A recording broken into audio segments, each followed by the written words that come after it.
answer the roll call actually. What's your number? So PRN 51, Division A. 51. Okay. So So same PRN with 40. B. So Division B 26. Same with me. Then I rejoin. So then it's work. Okay, fine. So PRN 48 as well. Division A. 48. Okay, fine.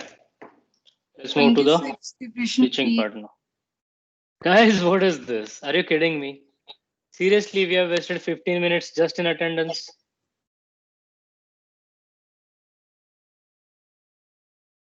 What is your roll number? Who's speaking?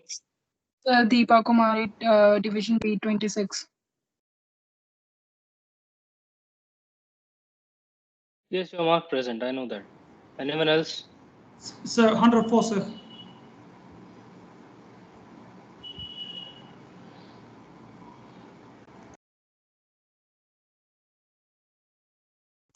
Okay, anyone else?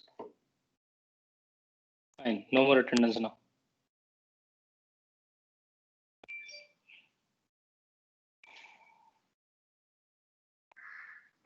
So we were discussing this security control clauses.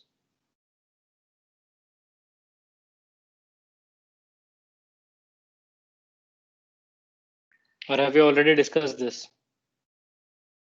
Just tell me so that we can begin. Sir, we were yet to discuss. We didn't discuss this.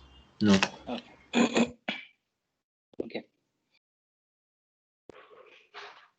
So what is ISO 27001? We have seen that it's a best practices based standard. Okay. So these are certain standards which are prescribed for the companies. Now, is it mandatory for the companies to what we can say consider these standards or make them a part of their security policy? No. Is it mandatory for the companies if they opt for 27001 they have to comply with all the provisions, all the controls and everything into it? No. Companies have a freedom so that they can choose parts of it, but when they choose those parts of it they have to declare that they are going to comply with them. They also have to declare which parts they are not So choosing. is this different from the CIA triad, the compliance and security policy and all? Of course.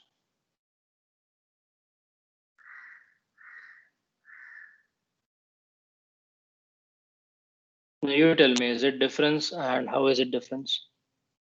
If it is different and how is it different? What are the differences? Please tell me. Read what is on your screen. These are the security control clauses in ISO 27001. These are various security control clauses. Now you can tell me how they are different or same, and what is CIA triad? Is it reflected in this or not? Is it same or different? You tell me. The CIA triad talks about availability, confidentiality, and integrity. So you can say that compliance could be, and security policy could be like confidentiality, where all the information remains confidential to the company. Can you consider that?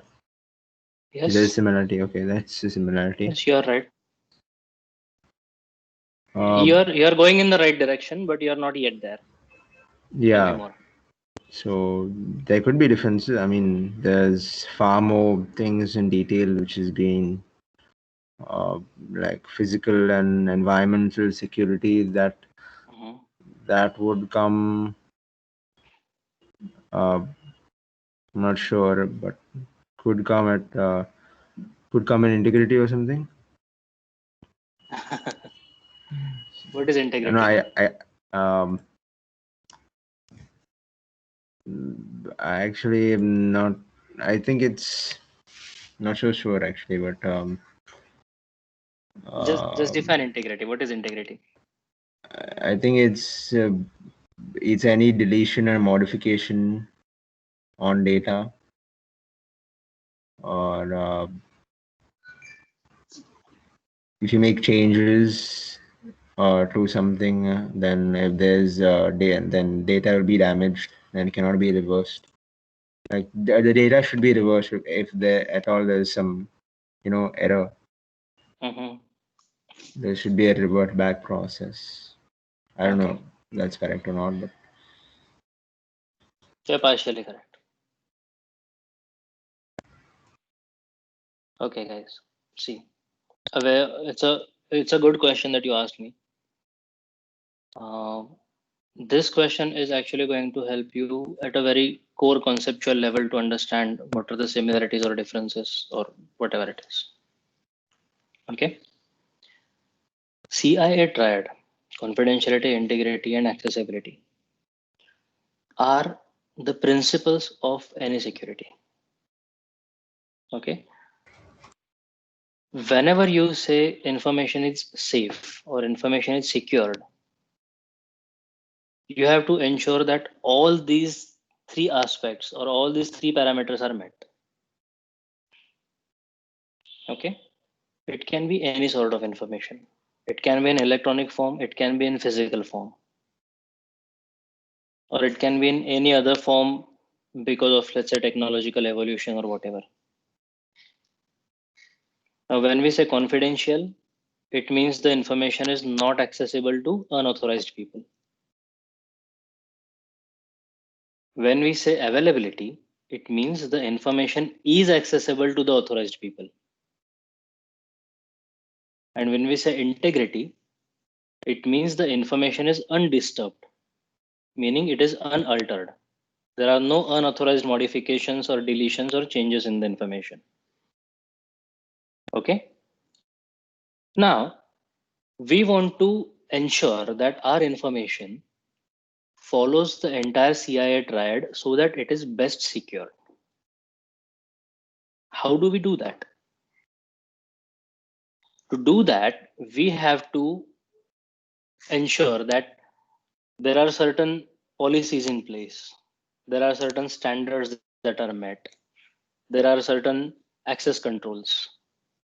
There are various factors which we need to consider so that we can keep our information secured, meaning the CIA triad is met. ISO 27001 is a document or is a set of standards which is prescribed globally. If we implement that, if we adhere to these standards, then our information will be safe. Achieving CIA is the ultimate goal of implementation of ISO 27001. But it's not the only goal. Another is because it's a globally accepted standard. So we have the certification of it, we have the audit of it, and basically it is also one of the ways so that we can globally prove that we are safe and secure to do business with. And why do we need the CIA in the first place? Right? Why do we need that? Can you just have this? Without CIA triad, this document is not possible. Okay, so that's like the prerequisite for this. That's the conceptual requirement. What's your name? Dale. Dale. Okay, Yes. Dale. Hindi समझते हो? No, I mean, I'm comfortable in English also. It's okay. Okay, fine. See. On your screen, there are various security control clauses in ISO 27001. Okay, let's discuss one of them. Let's discuss this one, security policy. What is a security policy? ISO 27001 tells you that you have to have a security policy. Okay. What's a security policy? Basically a set of rules which will ensure your data is secure. Right? A set of rules, set of guidelines, set of expectations. Okay. That okay, we will do this so that our data remains safe. Okay, we will employ a security guard, we will have CCTV cameras, we will have the access control using thumbprints, biometric access control. We will give passwords, we will give role-based access control, and the server room we will keep separate, and no one will have the access to the server room physically except for the CTO, Chief Technical Officer, or CIO, Chief Information Officer. That is the policy. But what is this policy ensuring?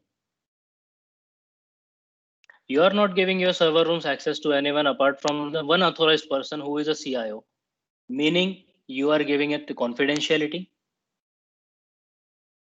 You are not allowing any other person other than the authorized people to enter the premises by employing a security guard. You are ensuring confidentiality. You are giving role-based access control so that people can have access to the data which they want, and they do not have the access to the data which is not supposed to be in their possession, meaning you're ensuring confidentiality and availability, because they should have access to the data which they are supposed to use in their daily activities. And then let's say there are some network policies or other policies by which you are taking the backup of the data or something or the other, so that the integrity of data is maintained.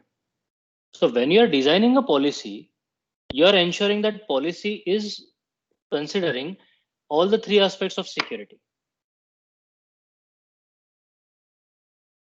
You understood this? Yeah. I didn't get a confident yeah. I mean, maybe as we go through the security control clauses, maybe I would understand better. Okay, fine.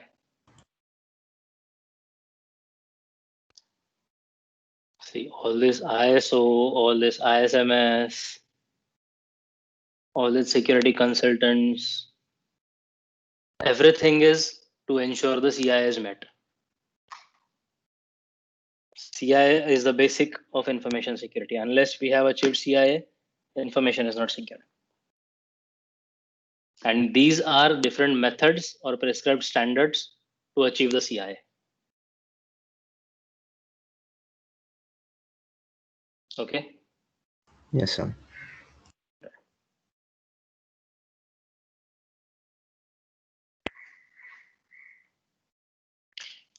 So these are different clauses. You have to have a security policy.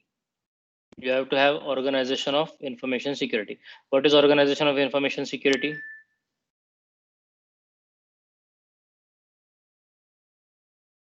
Have you seen this organization of information security?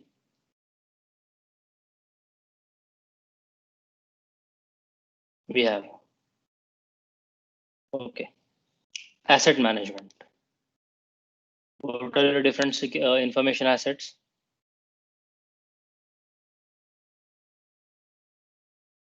Guys, I need answers from you. I'm only asking what is the about the question? topics which you have What studied. is the question again? When I say asset management, what are different assets? Okay, you mean like databases? Right? Anything else?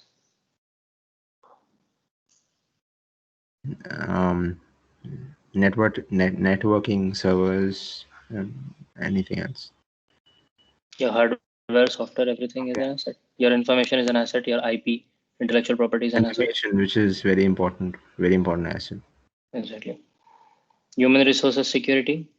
That's a part we have to consider when we are implementing ISO. Then physical and environmental security. We have seen this. Yes. Right? Communication and operations management. Where does this happen? When the data is in motion, meaning the network security part. Right? Access control. What are different types of access controls? It can be either a physical access, right? Entering into the premises. It can be a logical access control like your role-based access control or mandatory access control or other parts. Have you seen types of access controls? If not, we will be seeing it soon. Information systems, acquisition, development, and maintenance. What is this?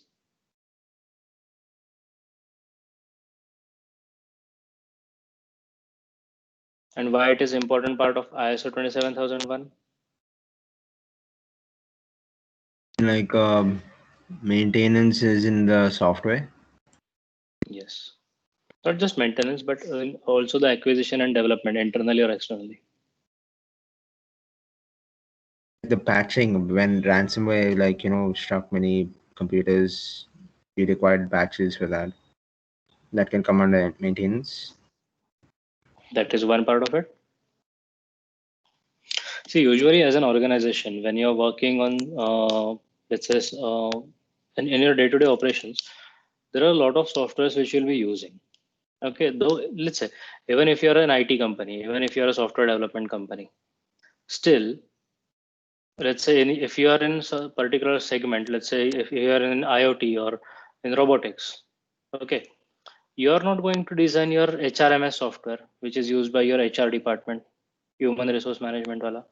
You'll be getting some license for it, like you are not going to design a software like Tally for your accounts team, despite you're a software company.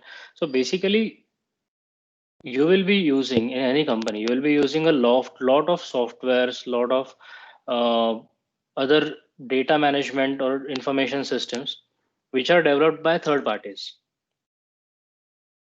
So you will be evaluating them, then you will be acquiring them. So acquisition, procurement, that comes apart.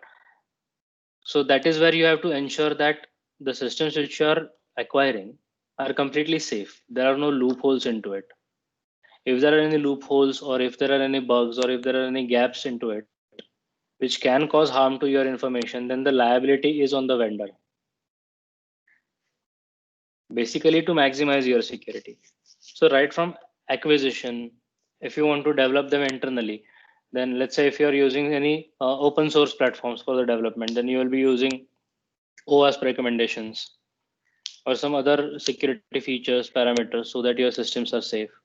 And also, of course, the maintenance. In the maintenance, not only the software license part, because you always have to keep on updating your licenses, but you will also have to see if the technology is obsolete.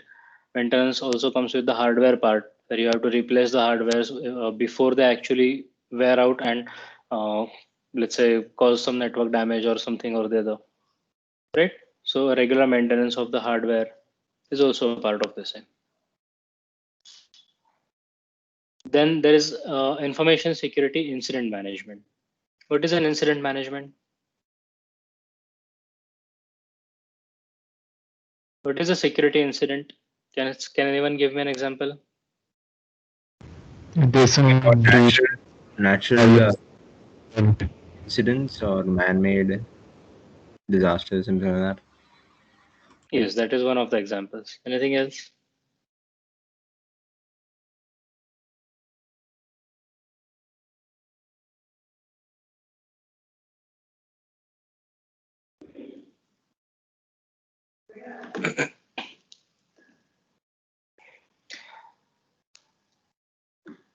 There is a virus attack. Is it an incident? Yeah. Let's say a component or a part of your network went down because, let's say, server was down. There was a downtime. Is it an incident? Yes, it is. Now let's say there is some maintenance work that is going on, for which you are given what we can say a notice beforehand. You are told, you are informed that there will be a maintenance and hence the server will be down for 2 hours. Is that an incident?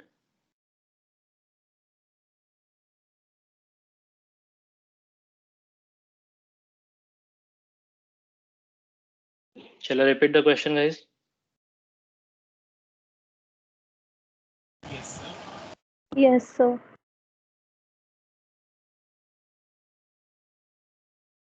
So first question is this: if the server goes down, is it an incident? Yes, sir. I mean, it could be if it's because of a fault. If it's been taken down because of maintenance or something, that's not. But if it goes down because of a fault, it is. Right. Okay. So basically, incident is something which comes unannounced and hampers your business goal and might compromise your security as well. Can we define incident like that?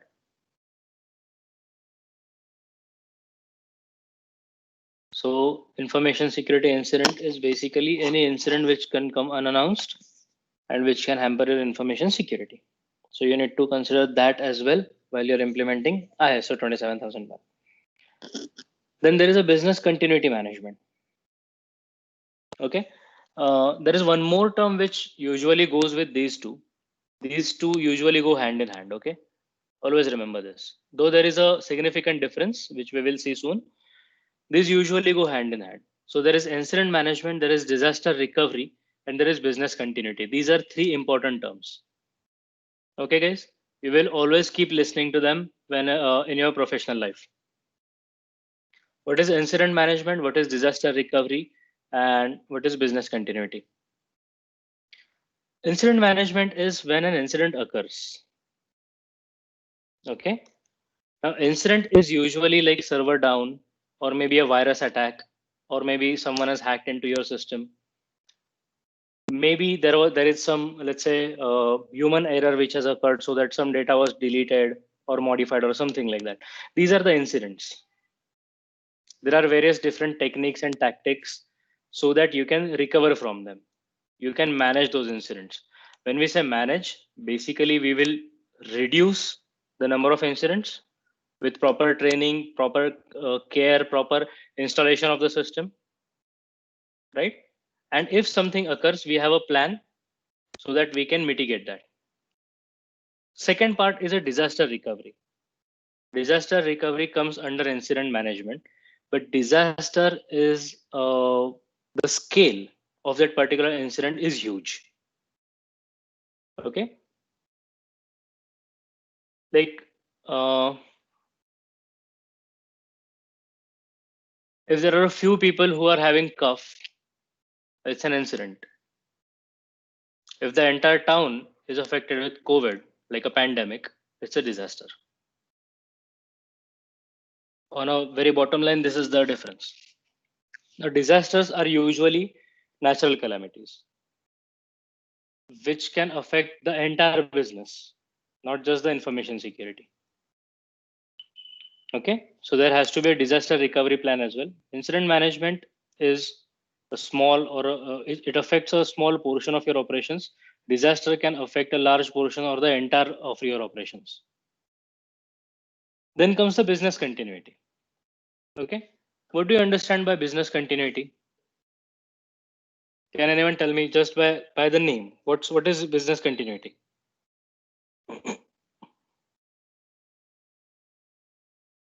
So maybe the expansion or growth of a business. No. That is scalability. So even after the incident or disaster occurs, how much the security and the business runs further? Okay, that's a good answer. But is it only after the disaster or the incident has happened, or is it also during the disaster or incident? Yes, sir, that also. Right. See, what happens is whenever an incident occurs or whenever a disaster comes in picture, your business activities are hindered, right? You are not able to perform them at an optimal level. Okay? Business continuity is basically the way to ensure your business operations are not affected to that extent that they are standstill. Simplest of the examples, in this particular pandemic, when all the offices were shut down, only the important, what we can say, the important businesses for life, like your vegetables, groceries, your banks, those were running. But were they running in full capacity? No. They were allowed only 10% or 15% of the manpower. So even their operations were reduced. But in case of emergency, in case of critical requirement, people still had those places to go to so that the life processes can continue. So business So continuity. it's like how much damage the business can take and still run. Yeah, something like that. No, no, no, no. It's not like that. It's not like that. I just gave you an example, but it is in case of business, it is a little bit different because this was a government case. The government stopped businesses from functioning. Business continuity means, let's say you have a call center in Mumbai, okay, where 25 of your executives are continuously talking to your customer whenever they need a support. Now, because of some reason, your Mumbai office, let's say internet connectivity in your Mumbai office goes down. Whatever might be the reasons, maybe because of heavy rains or something like that. And you don't know when the server is going to like come to life again, when the process can start again. Do you have an alternative arrangement for that? Might not be for 25 executives, but at least for a couple of executives who can operate, let's say from Rajasthan or from Pune or somewhere else, where you have the internet connectivity, where your clients' calls can be diverted. That is business continuity. The business should not stop in the face of a disaster or in the face of an incident. Even if it stops partially, it should be running partially. Okay. So when you're implementing the ISO standards, this is also one of the considerations that you have to take into account. And of course, the compliance. Compliance is, what is compliance?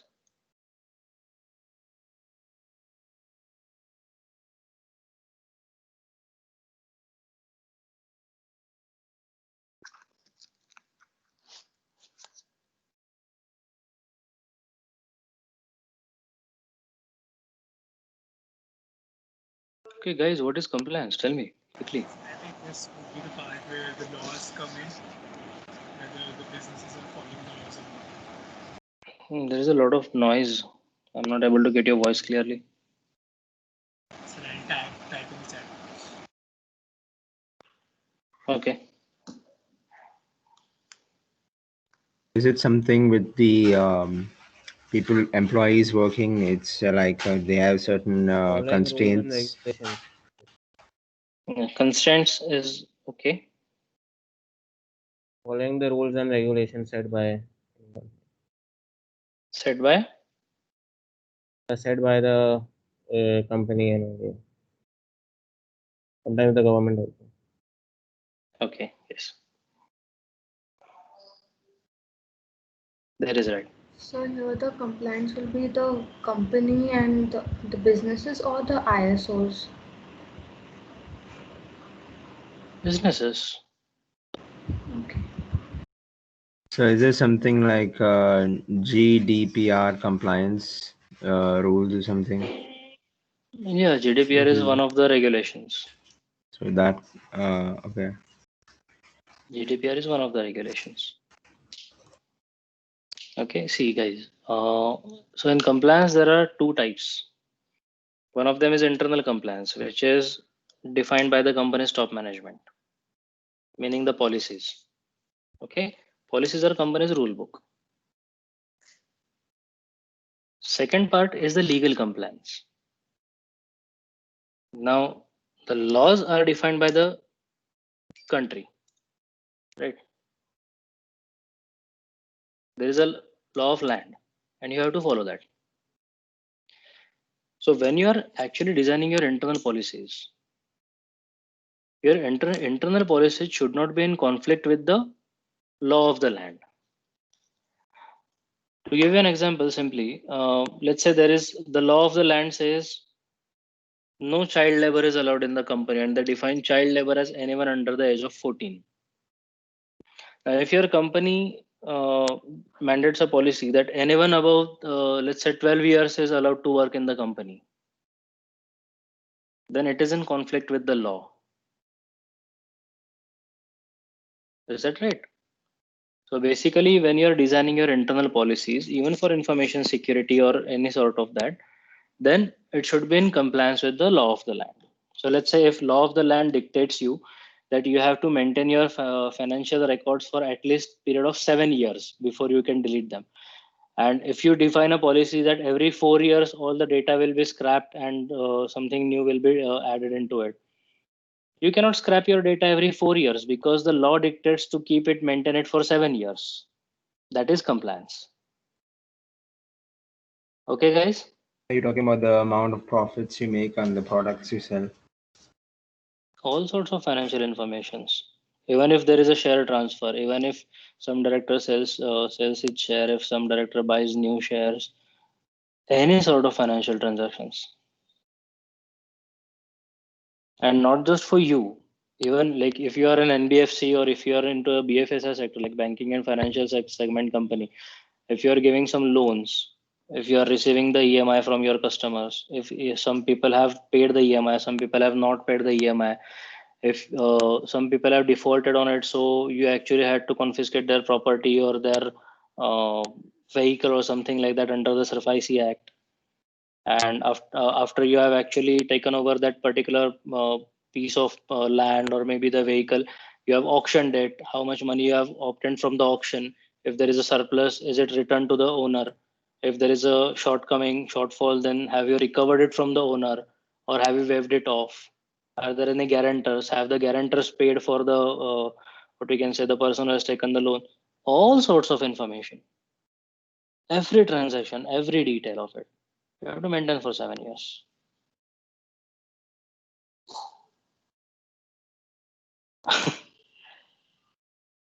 Is it too And complex, that's only guys? like for tax that would be important, but Of course, tax, income only those taxes, yeah. your CSR, corporate social responsibility. If you allocated the funds, have you actually spent the funds? How did you spend the funds? How much? In which month? Which day? So on. There is a lot of compliance activity involved into it. If you guys think it is too heavy, you are right. It is too heavy. But that's a demanding profession and rewarding as well. Because I'll tell you why. We have seen so many aspects of it. There are internally there are granular details to a great extent. But a security professional, a security consultant who only advises companies on how they have to implement their policies, draft certain policies for them, checks whether they have implemented it, offers them the best practices and so on. Just consulting. Okay. You don't need office setup. You don't need a huge team. You just need your brains. You just need your knowledge and a logical thinking part. There are companies in Pune who have turnover of more than 1,000 crore. The private limited companies, you won't see them on the stock markets. They are only into consulting business for information security. If you want, you can Google information security consultants in Pune or in India or globally anywhere. You see their websites. You see who are their directors, what is their legacy. You see how much those companies are earning.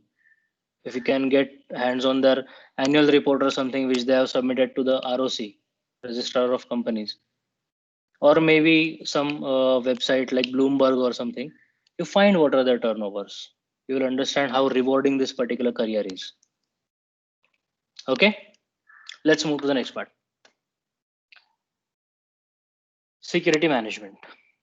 Again, another triangle. What does this triangle tell you?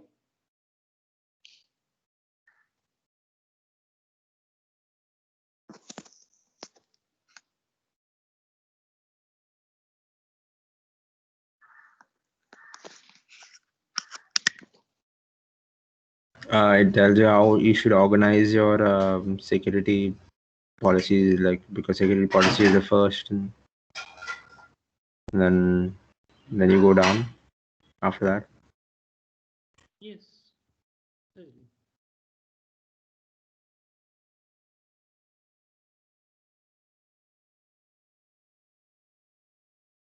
Basically, from apex to down, it will tell you how you need to address those. Now, All this is included in the security policy, right? The security policy becomes your apex document or apex body through which everything else percolates, right? So security policy is the supreme thing. Now policy is just a set of guidelines, or what we can say a set of expectations, that this is how it should be happening. But organizational design is actually considering how we are implementing the security policy, which is only a security blueprint, by using the actual assets or the actual technology, right? So first we have the blueprint, then we have the technology.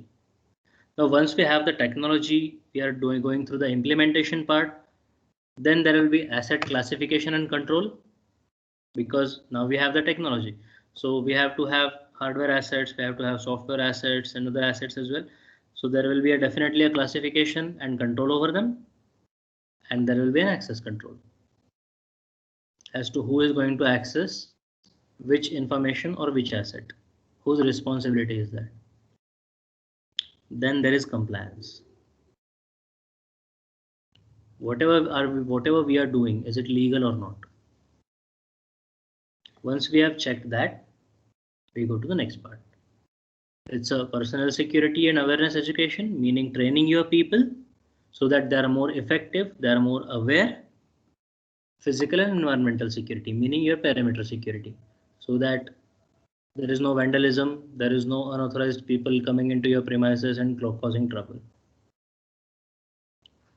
Now once all these layers are secured, we go into the internal part, which is system development maintenance, which is communications and operations management, and which is business continuity management. Is this clear, guys? Yes, sir. Okay, fine. You think confidently that you will be able to write a 6-mark note on this particular triangle? Sir, 6 marks to ज़्यादा हो जाएगा. Pardon?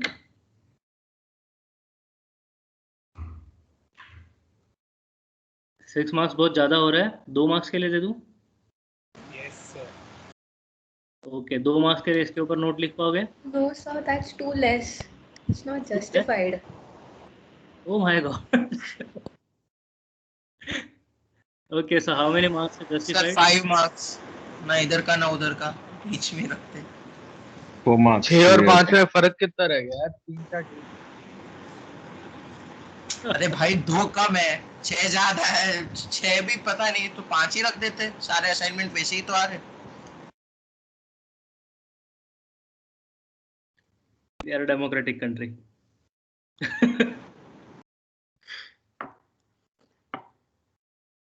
This is the kind of discussion also happens when you are designing a security policy, just with the top management people. Okay. For every risk, there comes what we can say, for every incident, there is a risk, and there is a risk analysis part to it. We have seen that. And then we assign certain numerical value to that particular risk. And when we actually discuss about what is your organization's risk taking appetite, is it 50,000 or 60,000 or 52,000 or what is it? These are the discussions common in boardroom. Okay. Weightage. Fine. Let's go to the next part. Organization of information security. Can you see this? So the bottom right of the screen is not visible. बाकी तो Pardon?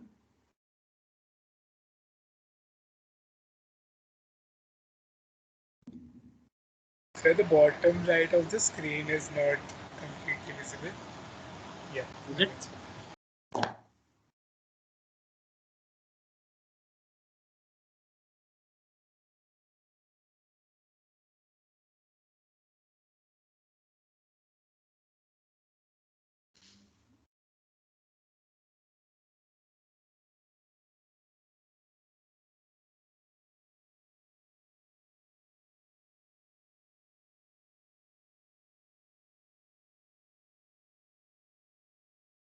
Now guys, to understand this particular hierarchy, the organization of information security, let's consider an example.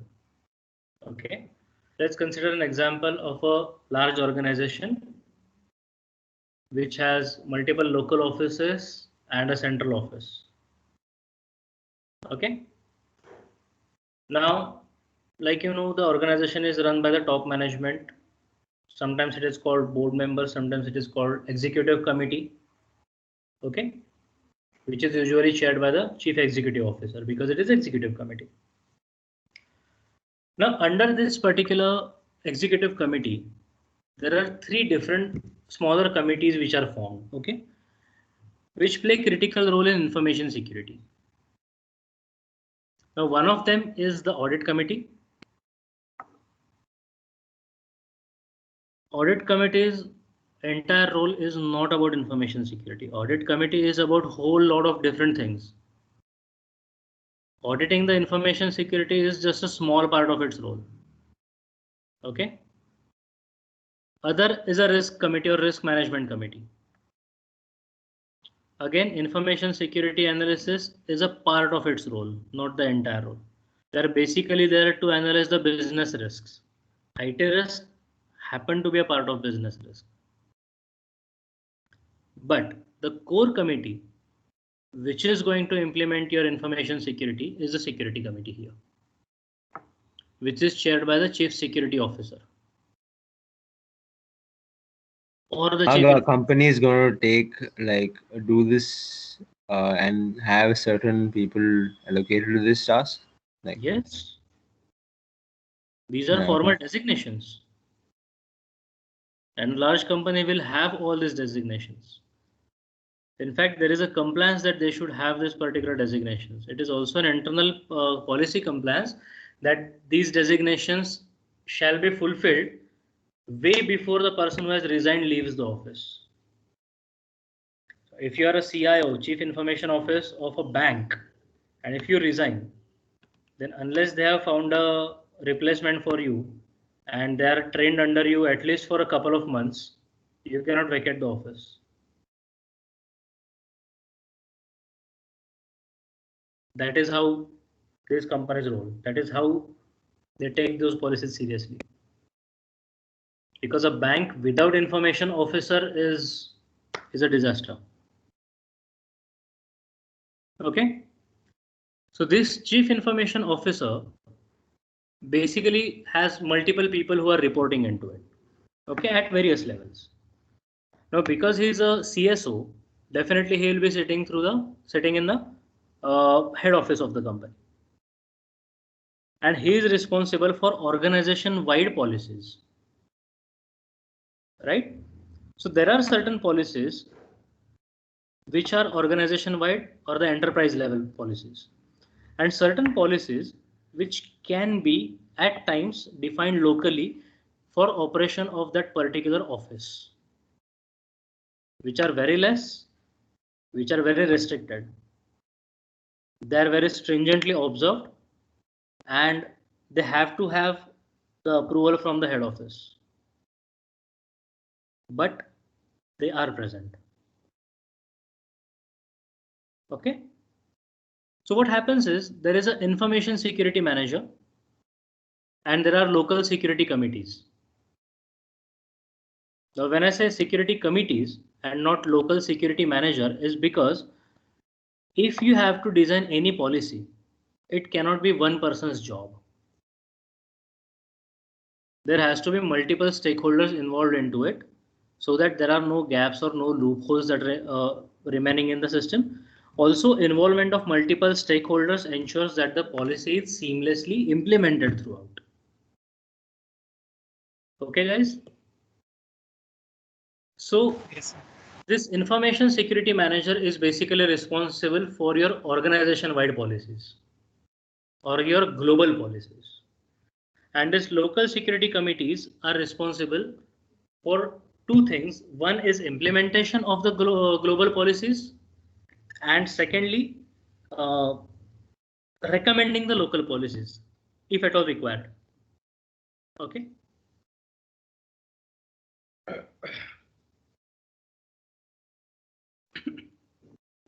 So under this information security manager, there are various people, various roles and responsibilities into it. So one is security administration, overall security administration. He also looks for the policy implementations and different compliances. He also looks for risk and contingency management. He also looks for the security operations. Now these are the organization-wide operations that are happening. Okay. On the local committees part, they are basically the information asset owners. Okay. Now sitting in the head office, let's say in Delhi, there is a branch in Thiruvananthapuram. The CIO or the information security manager cannot be responsible for a local server there. So there has to be a local committee in Thiruvananthapuram who is actually responsible for these activities. Okay. And then under these committees, there are different site security managers. Just like this information security manager is for the entire organization. For individual sites, there might be site security managers who are either managing the facilities or the physical security. Okay, they're handling different assets. Is this clear, guys?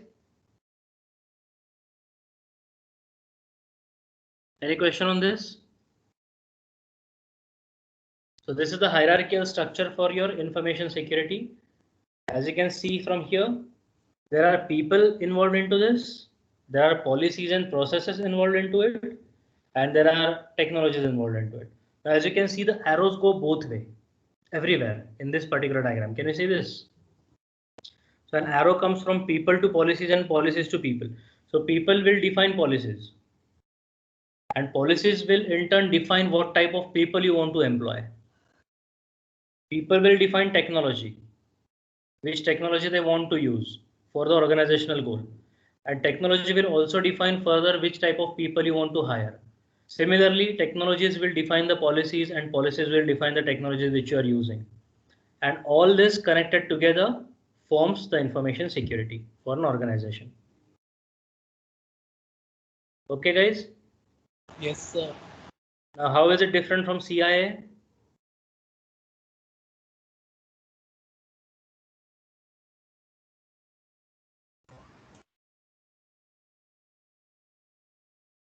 This is not different from CIA. All this is done so that the organization meets CIA requirements. Now, human resource security. What is human resource security?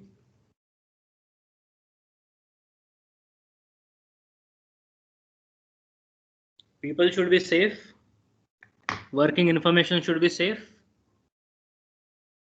And working environment should be safe. Can you sum that up like this?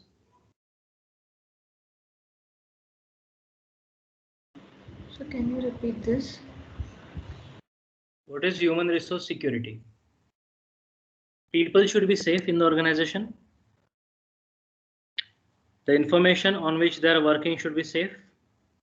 And the environment in which they are working should be safe. Is that true? Yes, sir. Now, through the information security perspective, IS perspective, what is human resource security?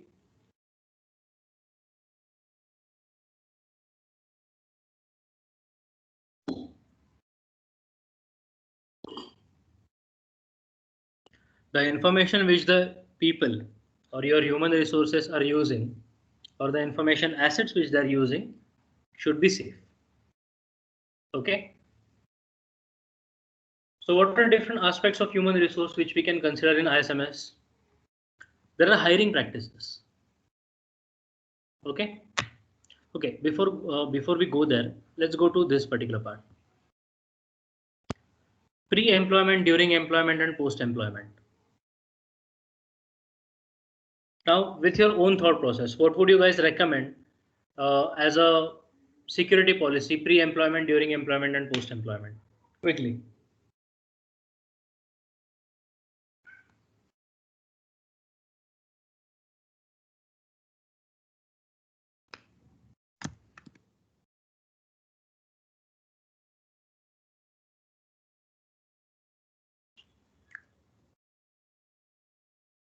Roll number 100. Are you here?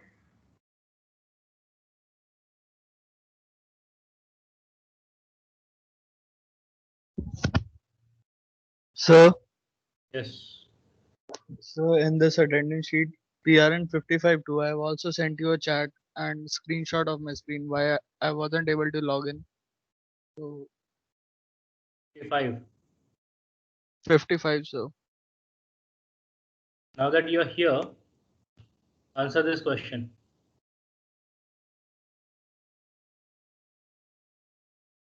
What is pre-employment, during employment, and post-employment things which you would like to consider in information security if you are the chief information officer of an organization? What are your considerations? What are your thoughts on that?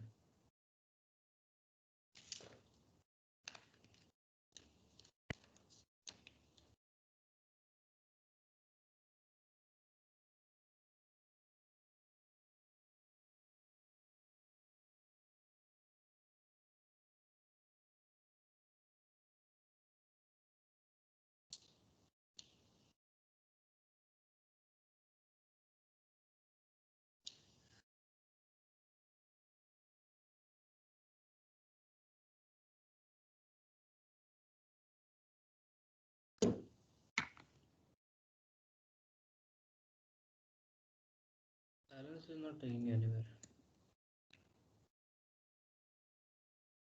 Roll number 66.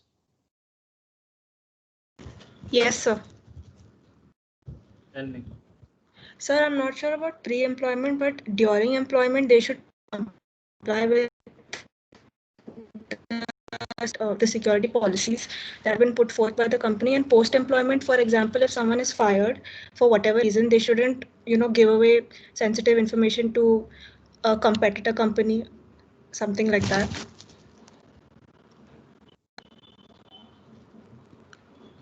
What do you think might be pre-employment? I know you're not sure, but let me see what you're thinking at least. so Yes. I think pre-employment will be giving them proper training how to keep their security like the way it is going, like how to secure their data. I guess that would be pre-employment, giving them only training and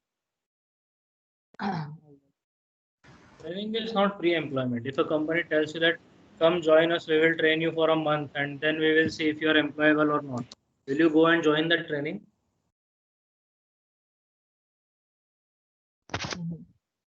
So security checks, So maybe background check. pre-employment can also mean like signing a contract with an employee and asking him whether you'll be working for you for 2 years, and then looking like checking how good he is in the work or something. No, that's So not the part. may I? I said background check.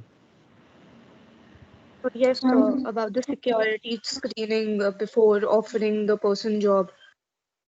That is one part. It's Secondly, like the like interview. So the interview also comes in pre-employment. exactly, basically pre-employment assessment of that particular person, how technically sound they are they able to, what we can say, follow the policies, are they able to take the training, are they physically, mentally capable of handling those kind of things. So pre-employment assessment, background check also comes a part of it, which is a third party activity.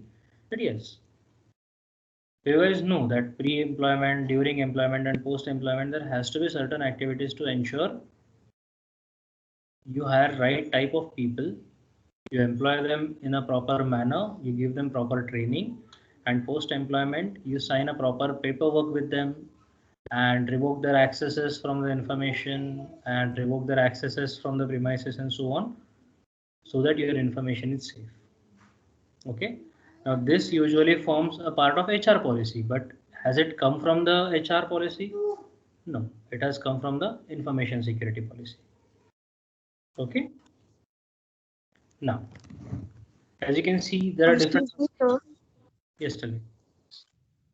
So before handing over signing a contract, the contract states that if the knowledge gain, the data which is acquired during the course of the person's job, if after the company's tenure it is leaked outside, then the company is liable to sue the person for over whatever amount they want to sue them for. So, what will this particular policy come under? Pre-employment or post-employment? Post-employment. Post-employment. So before the person joins, he has to go through the post-employment, like from the from the person's perspective or employee's perspective. See, her question was if after leaving the company, if that person hands over the confidential information to some third party. Is that right? Can you repeat your question? Yes, sir. Yes, sir. It is stated in the letter of appointment itself. Yes. That is right. See, it is stated in the appointment letter because what happens is many a times when the people are leaving organization, when they have put down their papers, and when you present them with some other paperwork that you have to sign this particular agreement before you leave the company, they are not ready for it. They said that we are not informed beforehand that we will have to sign such and such contract at the time of leaving as well. And they are right on that. So usually in the appointment letter itself, it is mentioned that even after you leave the company, you are not supposed to disclose such and such information. See, what happens is there are different policies for it. Let's say if the person is employed in your company, if he's still working in your company, and if he discloses the data, then him being still your employee, you can take a different set of actions. Okay. There is a different set of parameters which will be applying to him. There will be a different penalty which is placed. Maybe you will suspend him, something like that. But post-employment, meaning the formalities and everything is done with that person. All the handover are done. Okay, you have given him all sorts of letters which you want. Maybe the experience letter, maybe the relieving letter, maybe the salary slips and all those details. Maybe you have given them a recommendation as well. During the employment, you are not giving that to your employees, right? But post-employment, if you are giving them those things, and after that, if that person does some default, then your company's internal policies are not sufficient to take an action on them. You cannot make a committee to assess that information and ask them to present themselves before the committee and investigate that particular issue.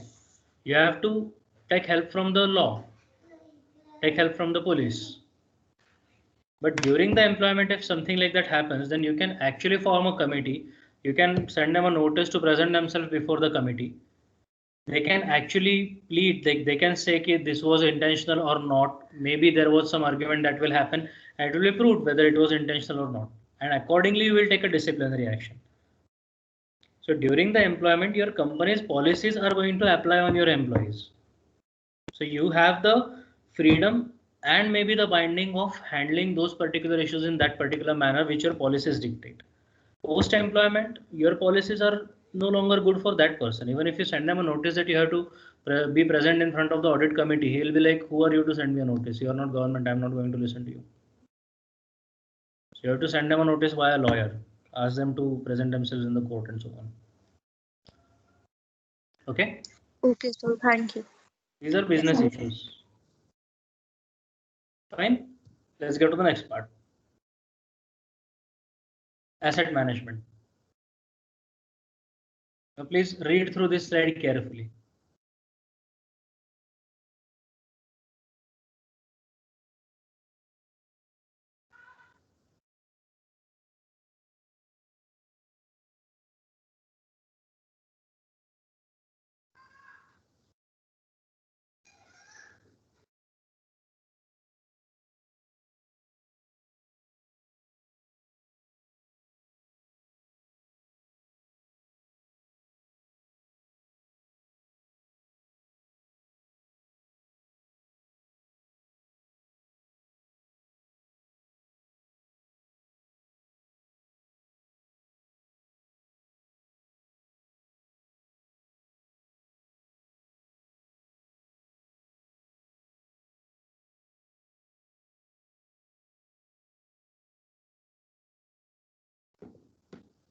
Now, what does asset management has to do with information security?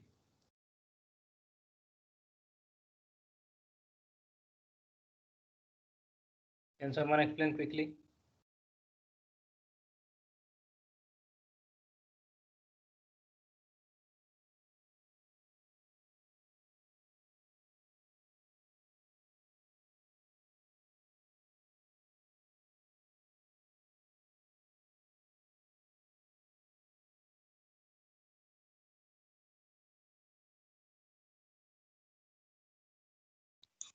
So when we know about our assets beforehand, then we can analyze and identify the risks related to the same beforehand itself.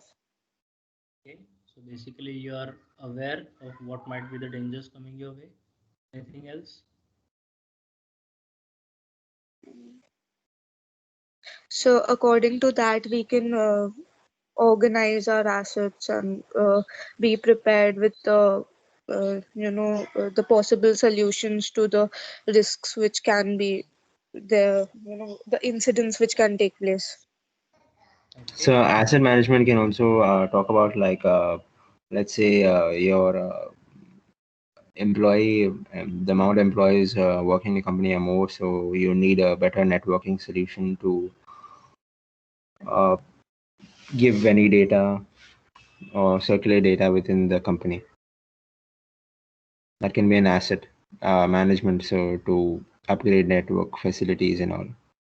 No.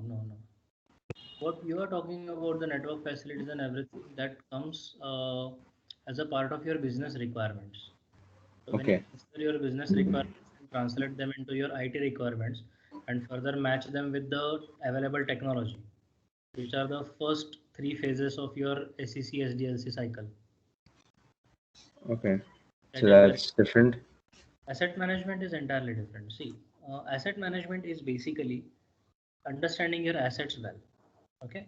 At the bottom of the screen, you can see there is a small strip which says plan and organize your assets, keep the assets visible and healthy, and retire the assets. This is the sole purpose of asset management. This is the basic principle of any strategic IT asset management program.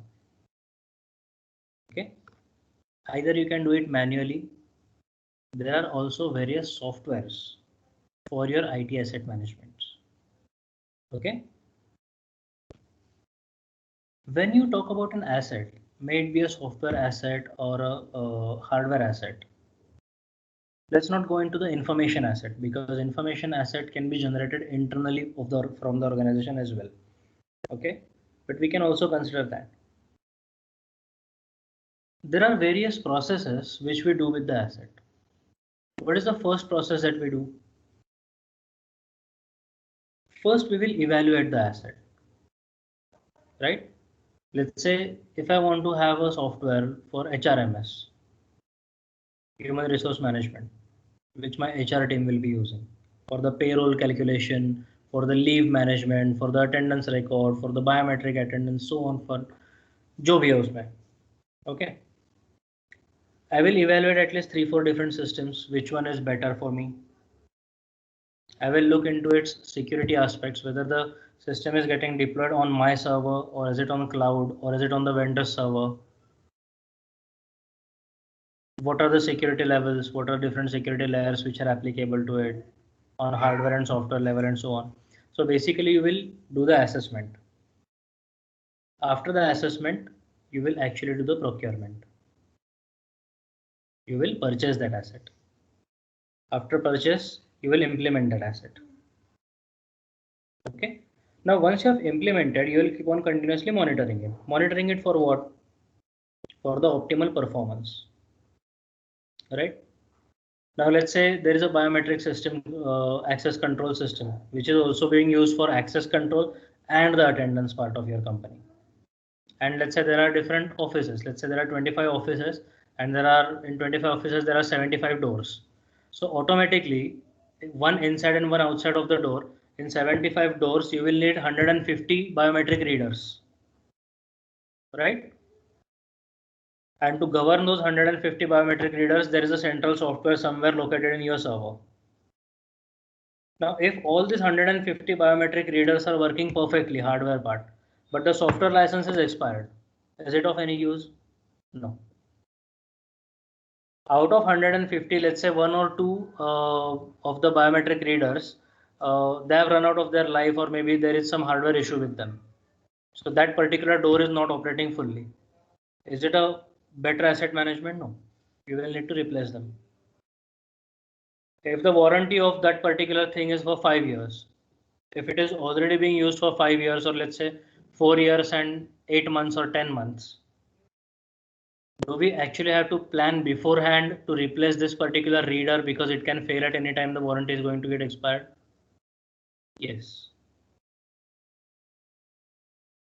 Okay. So after that, we will be retiring that particular asset. We will be replacing it with a new asset.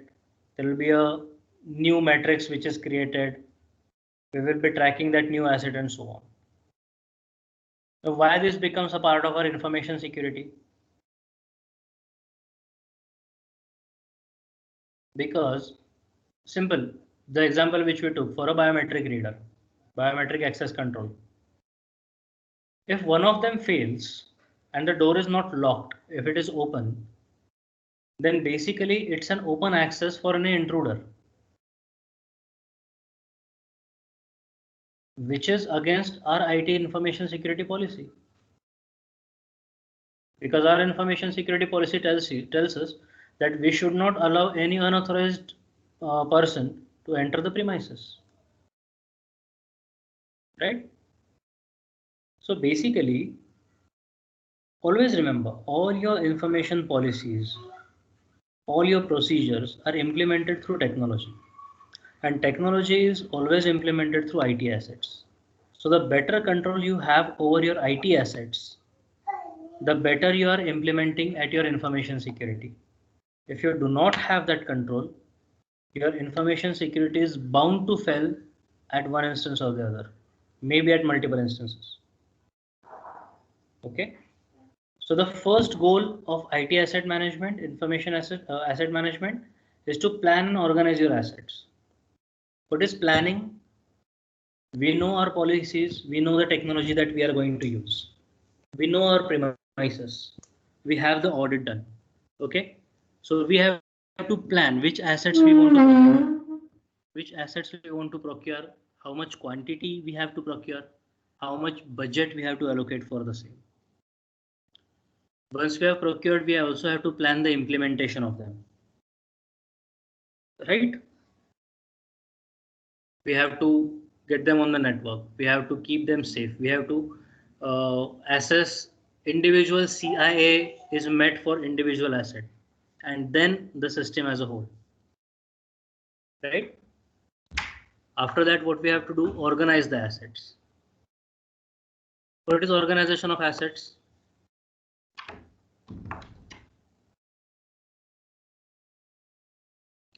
Allocate the assets to different people. Give the responsibility matrix, who is responsible for which asset. What is its valuation for the company? Right? There is, of course, there is going to be a difference between value of a server and value of a, what we can say, a laptop. Or let's say there is going to be a difference between value of a production server and value of a test server. I'm not talking about cost. I'm talking about value to the company. Okay, how important is that? There has to be an organized process through which you can track all your assets, where they're allocated, where they're installed, so that nobody is actually going to take one asset from one place and replace it with another from some other place, or move the assets around freely. You should always be able to track them. Second part is keep them visible and healthy. So periodic maintenance is required. A visibility on your assets is required. What do you mean by visibility? What do you mean by keeping assets visible?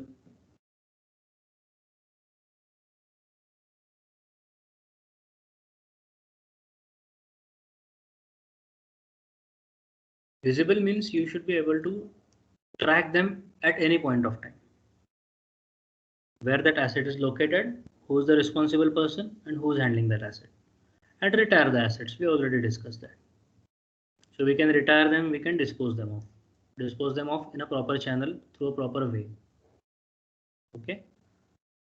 If there is a hard disk which we want to retire and we just dispose it off without formatting it or physically destroying it, we are actually, what we can say, inviting the attackers that यार ये hard disk लेके जाओ और इसमें से data खोद के निकाल लो. So basically retiring the assets and their proper disposal is also of key importance. Okay guys? Yeah, we can like delete the data before it's given to.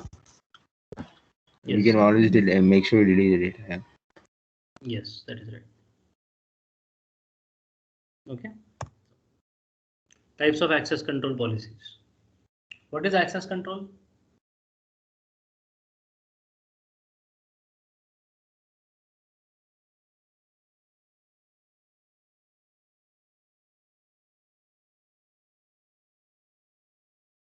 What is access control, guys? Whether or not the person is allowed to access that particular piece of information or that particular piece of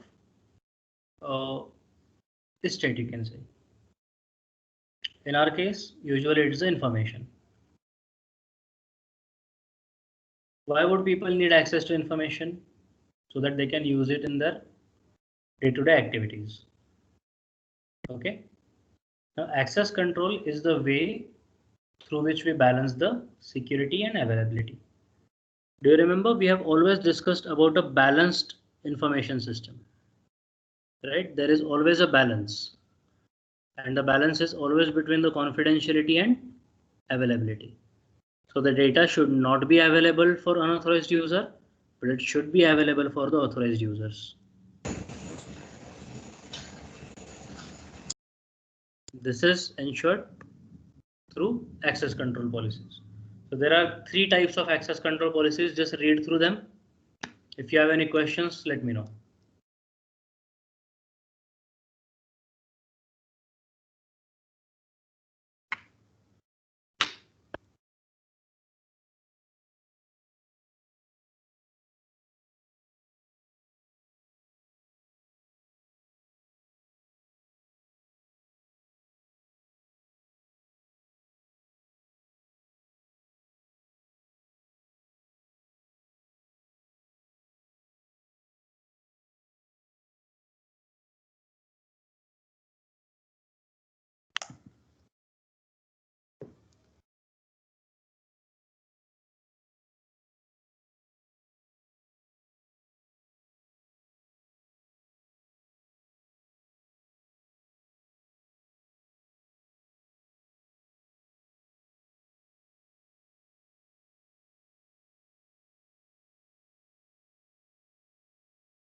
So can you explain mandatory access control?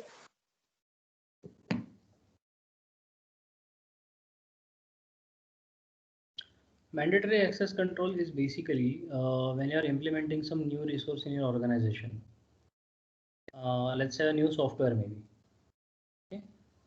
Let's say there is a robotic process automation which you're implementing in the organization. Now this particular robot or this particular software to function needs access to some of your data. Okay.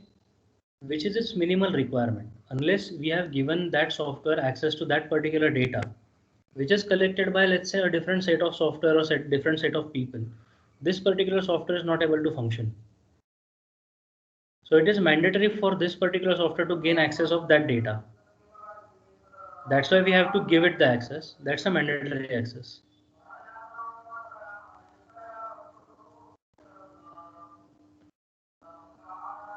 So what do you call this access control, where you can access it but you cannot make any changes and modifications on it?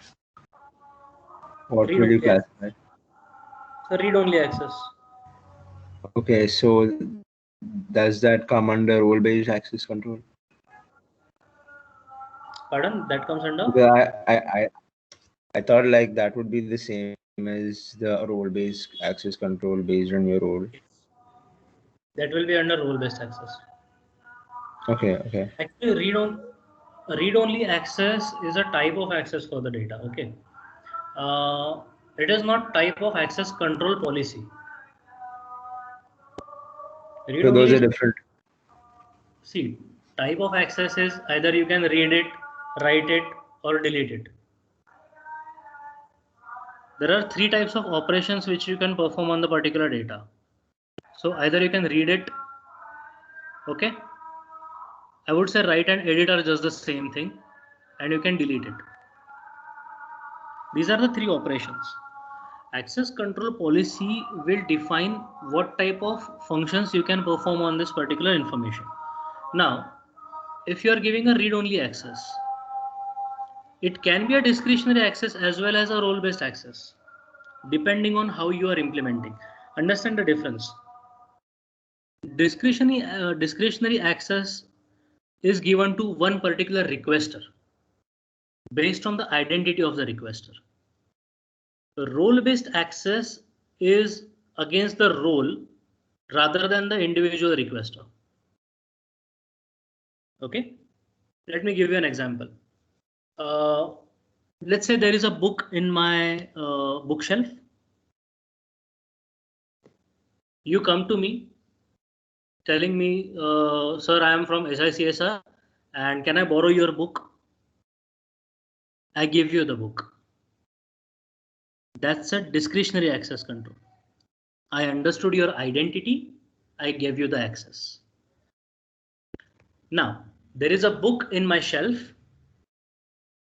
and all the people in your class only, no other class, only in your class are allowed to access that book, borrow that book.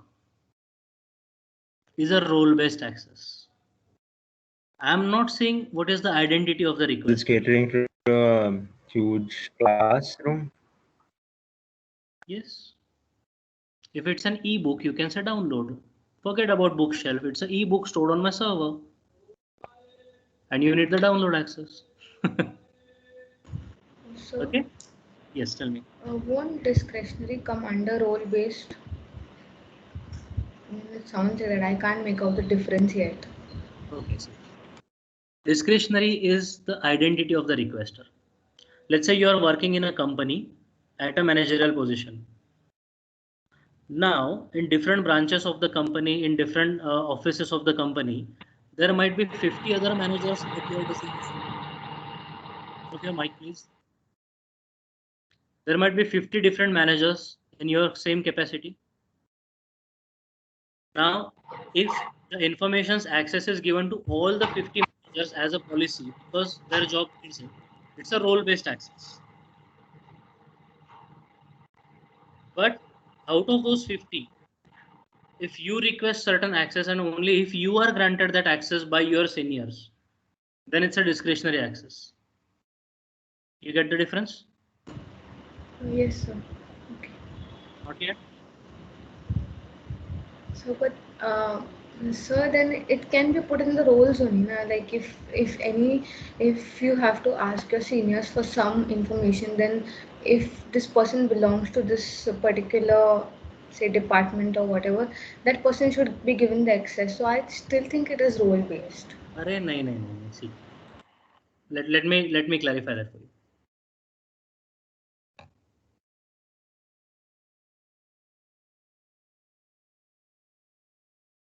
And their manager is, let's say, Z.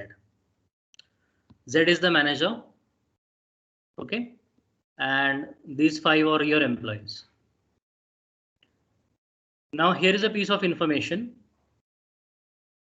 Here is a different piece of information. Okay, let's say piece 1 and piece 2. Now, for day-to-day activities, A, B, C, D, E, you require the access to piece number 2 of information. So all of them are by default given an access to piece 2, information 2, because their role mandates that. Now let's say for A, B, C, D, E, there are they have their subordinates who are working under them, which are, let's say, small a, small b, small c, d, e, f, g, h, and so on. Now, these small case people, these employees will not have access to this information. Only this caps a, b, c, d, e will have access to information piece 2. Okay. Information piece 1 is not accessible by any of these. It is accessible only by Z. This is role-based access. Do you understand this? So Z has access to both the informations because he is at the top rung of the organogram. Role-based is clear now. Now, Z decides to go on a leave for 2 months for medical purposes, for whatever purposes. Now he'll be coming back after 2 months. So there is no point in recruiting a new person to replace him. So for those 2 months, he evaluates A, B, C, D, E and thinks that person C is capable of taking some additional responsibility. So for a temporary basis, he is promoted here. Now, because C is promoted here, C will gain an access to this. This is role-based access. Because Z's role gives him this access. Okay. Another situation. There is a project that is coming up for which the required data is in database 1, not in database 2. And person A, this employee A, happens to be a part of that particular project. In order to complete that project, he is given a temporary access to this without changing his designation. Usually his designation, his role is not supposed to have access to data 1, but because of special requirements, he requests that access and he is granted that access. That is discretionary access control. Is this clear? Yes, I got it now. Let's go to the next part. Physical and environmental security. What can you say about this quickly?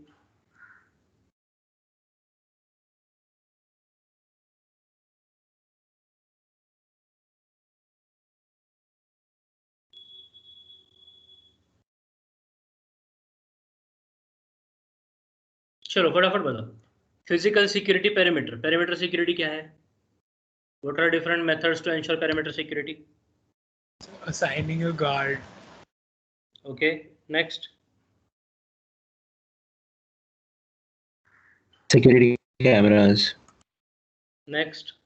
Putting them.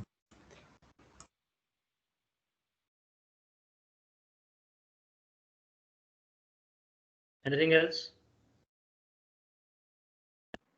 Biometric disciplinary locks. That comes under entry controls.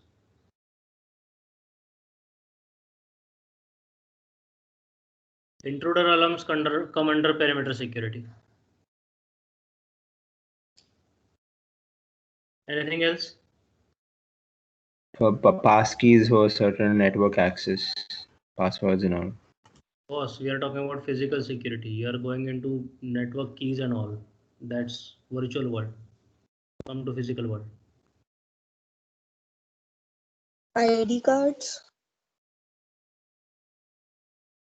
What kind of ID cards? Like Pardon? Proximity cards? Your voice is breaking. So the employee.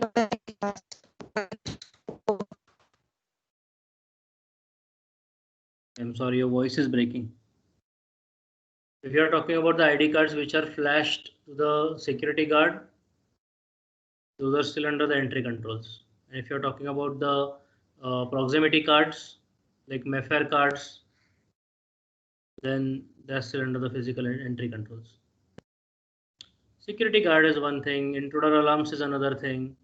Building a wall or we can say a compound fence is physical perimeter security.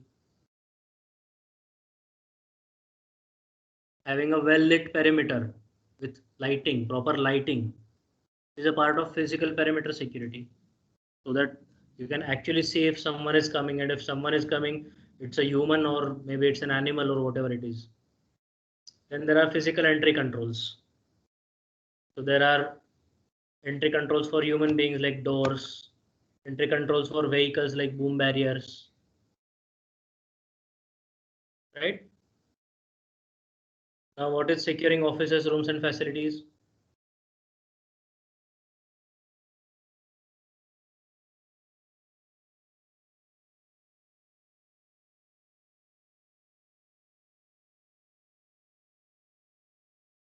Have you heard this particular term?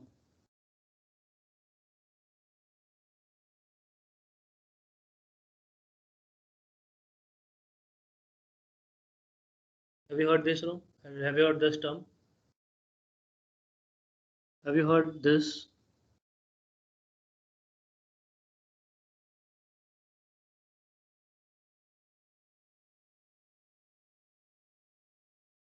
And one more term.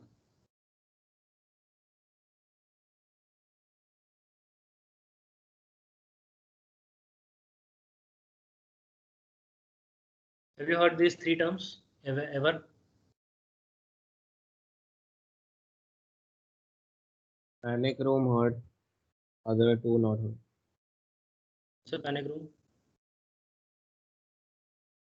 It's a place where you go, like when you are having anxiety or to control your anxiety and you're panicking. You're panicking for small reasons.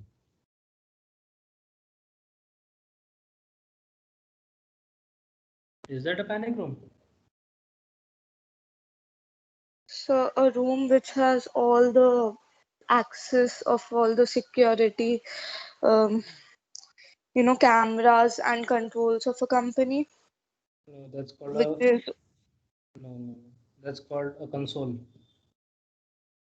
That is called console. so the ones which are used in a case of emergency. Yes.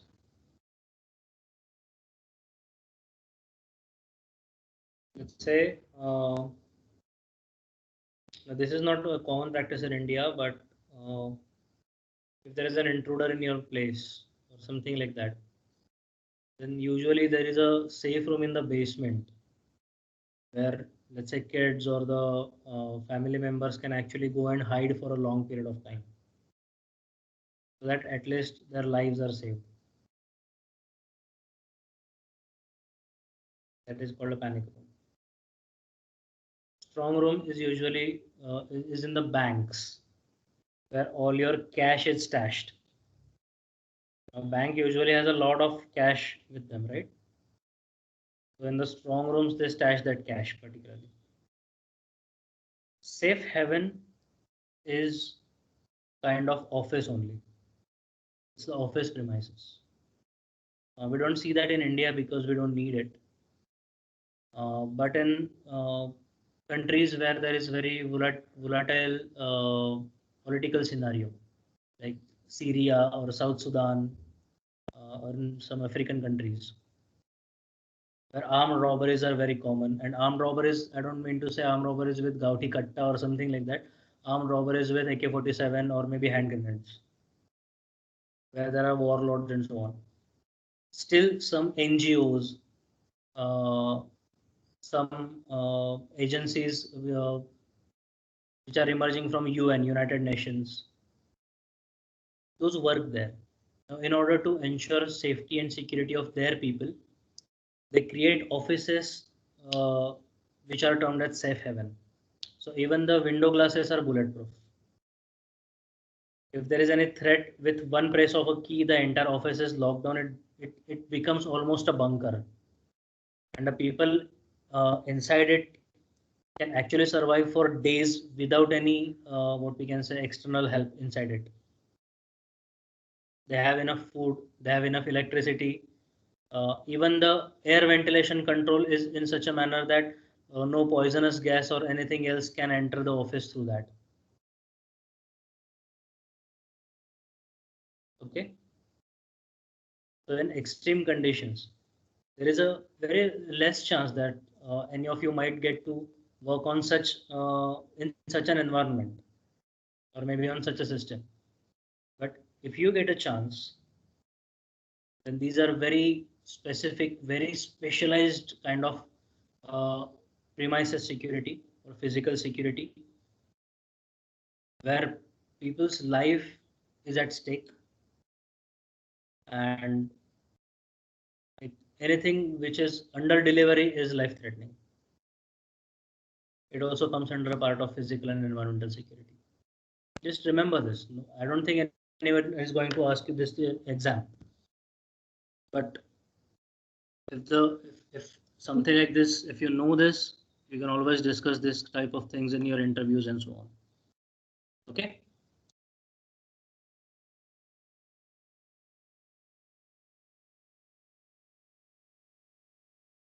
Next part is protecting against external and environmental changes. What are external environmental changes?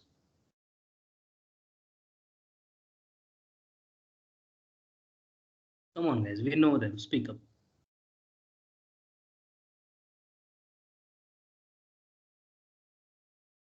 Fine. Guidelines for working in secure areas. Anyone want to comment on this?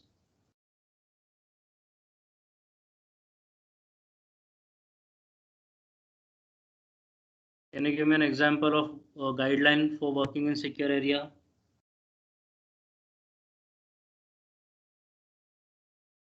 Like hardware should not be taken outside that specific area. Mobiles and transmitting devices should not come in, like they should not record or video. Right, that is also true. Now, public access delivery and loading areas. Why this part is important in the perimeter security or in physical security?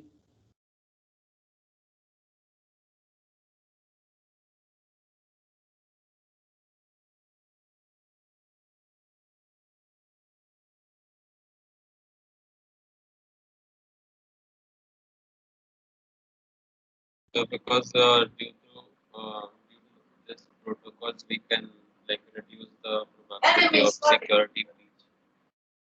Oh, your voice is breaking.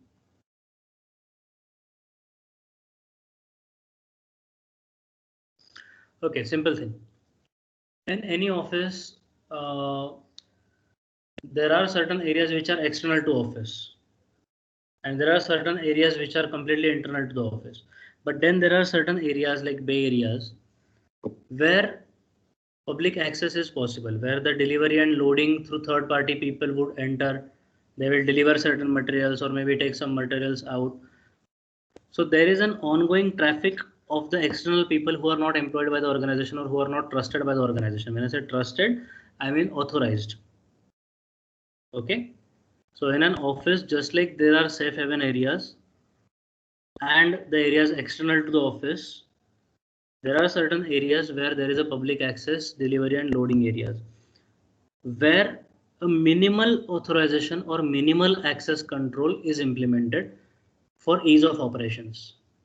So we need to define those areas, contain those areas, and provide different types of security measures. Okay. So that if anything any mishap occurs, then we are able to track it down. Now, what is equipment security? Why is equipment security as a part of physical security?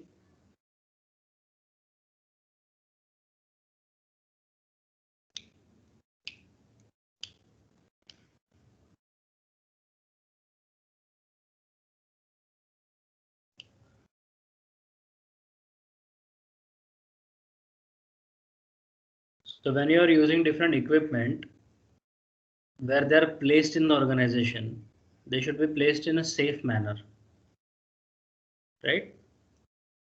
You cannot keep a, let's say, a large, huge 53-inch TV hanging on just one screw.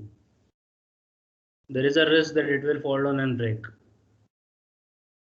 You cannot place a server under, let's say, water pipeline or drainage pipeline, because if the pipeline leaks, the drainage, the security of drainage, this server is compromised. So the equipment sitting is a part of equipment security. Similarly, the support utilities and cabling. You cannot keep the cables like lying on the floor, because if some people are walking and stumble on it, then that actually might stretch the cable to such an extent that it will break, or maybe it will break the port of that computer. So equipment security is an important part in the physical security. Secondly, the maintenance, secure disposal or reuse and removal. Maintenance we have seen previously. What is secure disposal or reuse? So if we are disposing of that particular equipment, we have to make sure that there is no data into it, there is no information content into it, formatted it, we have formatted it. We have to make sure that upon disposal, if it is still in working condition, then we have actually blacklisted it from our network so that it cannot reconnect to our network. Right? Its MAC address or any other addresses are blocked in the system. Do you understand why?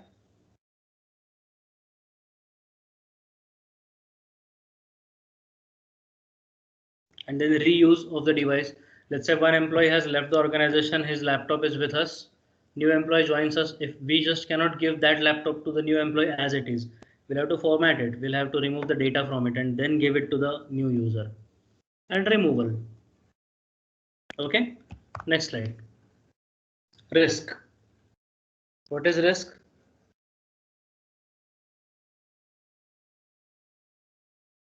Risk is the uncertain event, the effect of uncertainty on the business objective. Now there is a gross risk. What is a gross risk? It's a risk without any risk treatment applied. Residual risk is the risk remaining after the risk treatment has been applied. Okay.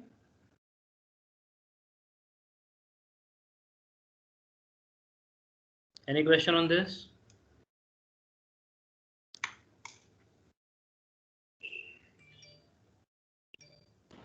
So gross risk.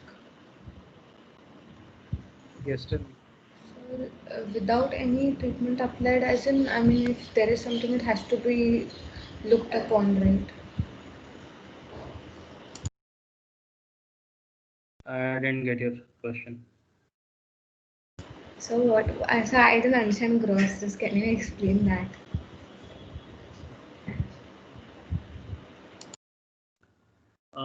Gross risk is basically the entire risk that has come your way. Okay. Let's say there is a virus and it can corrupt all the data. It has corrupted one of your hard disk. That's a gross risk. Now, after you have cleared that virus, after you have recovered that data and everything, if let's say 1 GB of your data is lost, is the risk that has remained even after the treatment has been applied. That's a residual risk. Okay. Okay. Now, during the risk assessment, a control may be identified as being ineffective or insufficient, or maybe not relevant. Okay. In this case, analysis should be performed to determine whether it should be removed or replaced by another control. Okay. This is where we go back in the SDLC diagram. Okay. Now, next part. There are different types of controls. What is a control? Control is a mechanism which we use in order to mitigate the risk, in order to control the risk, right? Virus is a risk, antivirus is a control, right? There are 4 types of controls: deterrent control, preventive control, detective control, and corrective control. Okay, read through this.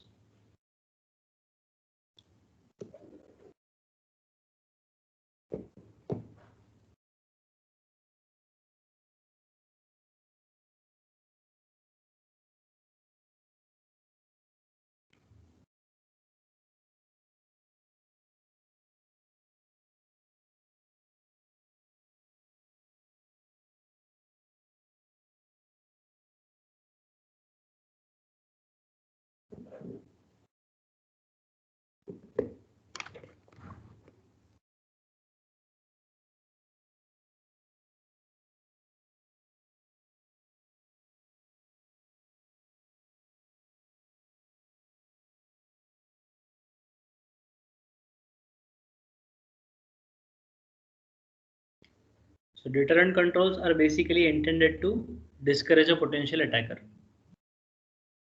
Okay. What kind of different deterrent controls can you think of which would discourage a potential attacker?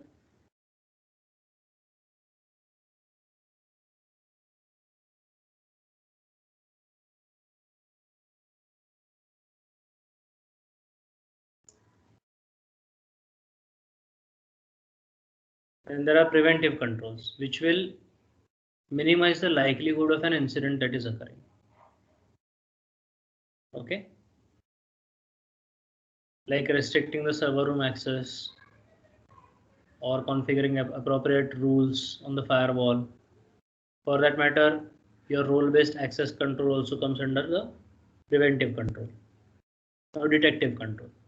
Now the first two controls here are actually implemented before any threat has shown up. Okay.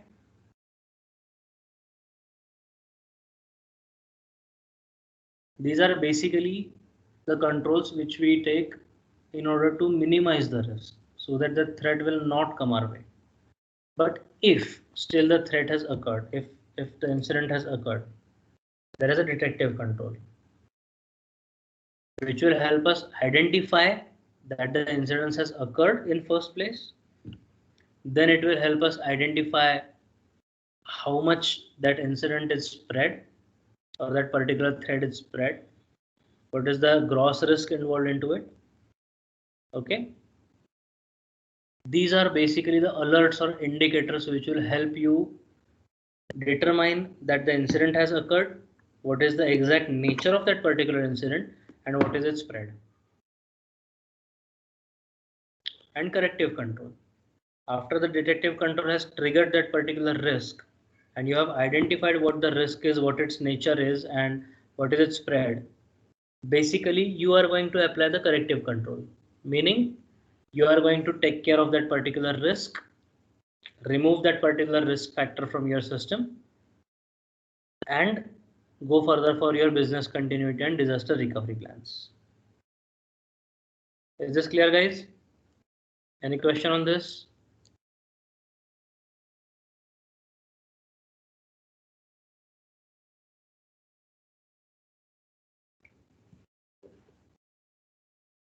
Okay, fine. Let's see control identification and assessment in the next session. Let's go for attendance for today.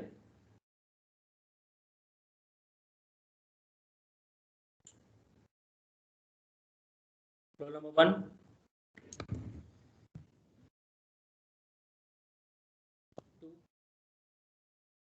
Three. So PRN2 present. 4. 6. 9. 11. Yes, sir. 2 yes, sir. So PRN9. 15. 16. 18. So PRN1 present.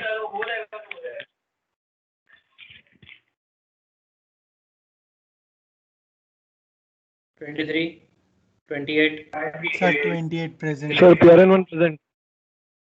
1 पता है sir 28 ने जो last lecture था 3:30 to 4:30 वाला 15 minutes late join करा था sir, present लगा दीजिए please.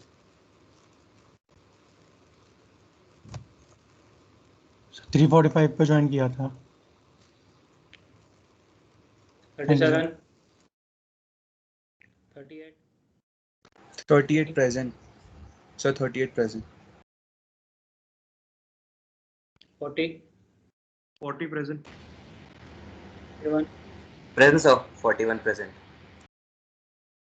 44. 46. 48. 46 present, sir.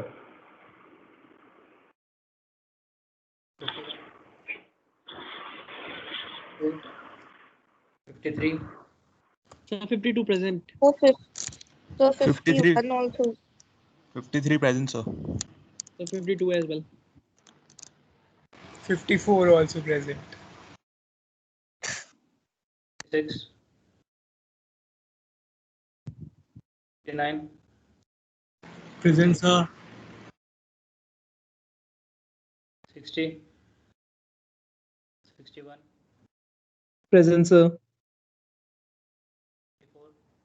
Present, sir. 64. 9. Present, sir. 70. Present, sir. 91. So we are in 60. Yes, sir. We are in 70 present. Sir, we are in 60. 71. 71, sir. 72. 73 present. 75. 75 present, sir. 77 present, sir. 78 present, sir. 80 present, sir. क्या हो गया शुभित? 81. 84. Present, sir. 84. 85. 87. 85 present, sir. 87. 87 present, sir. 89. 89 present. 81. 92.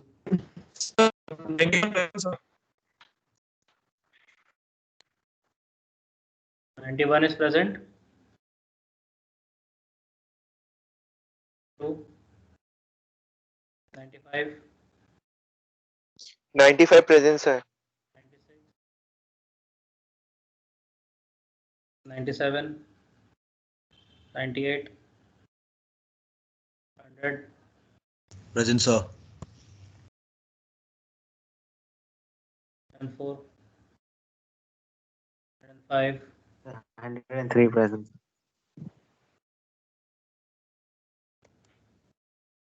107. 108. Present, sir. 9.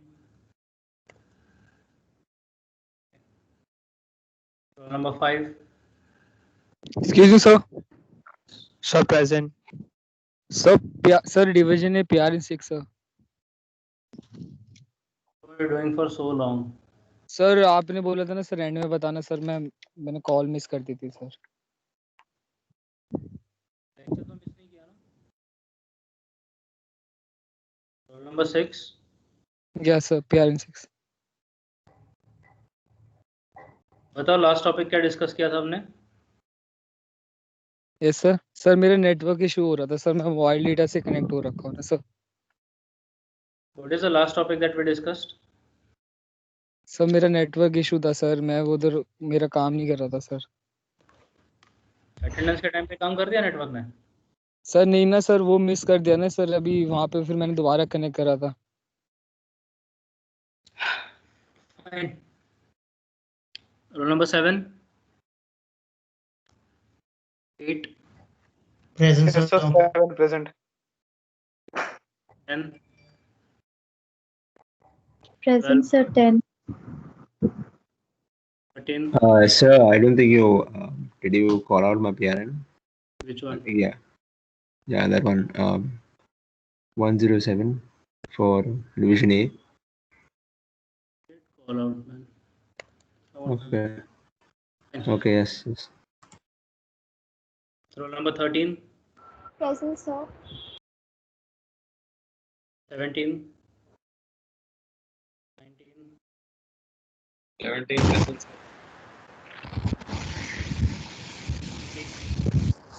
Sir, 20 present. Sir, 19 present. 22. 22 present, sir. 4. Present sir. Present, sir.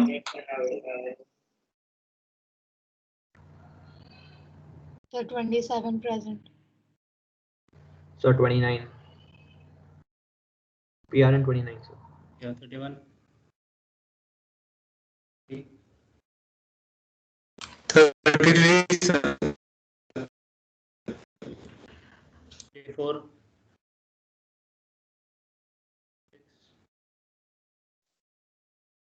36 present, sir. 39 present, sir.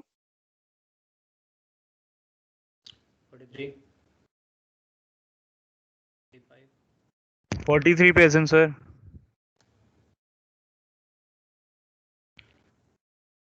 47. Yes, sir. Joined late.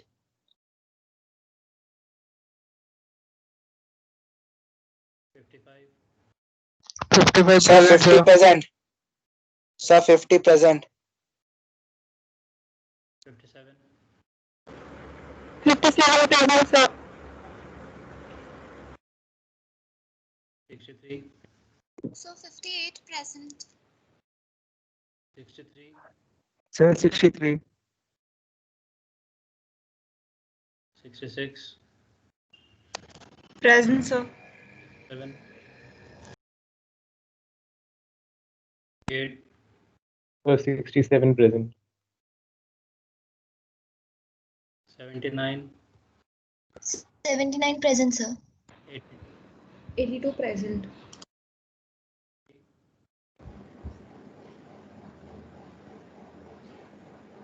86 present, sir. 93. 99. 101. Okay. Fine. Anyone remaining, guys? Okay, great. Have a great weekend, guys. See you next week. You too, sir. Thank you. Thank you, sir. Thank you, Thank sir. you,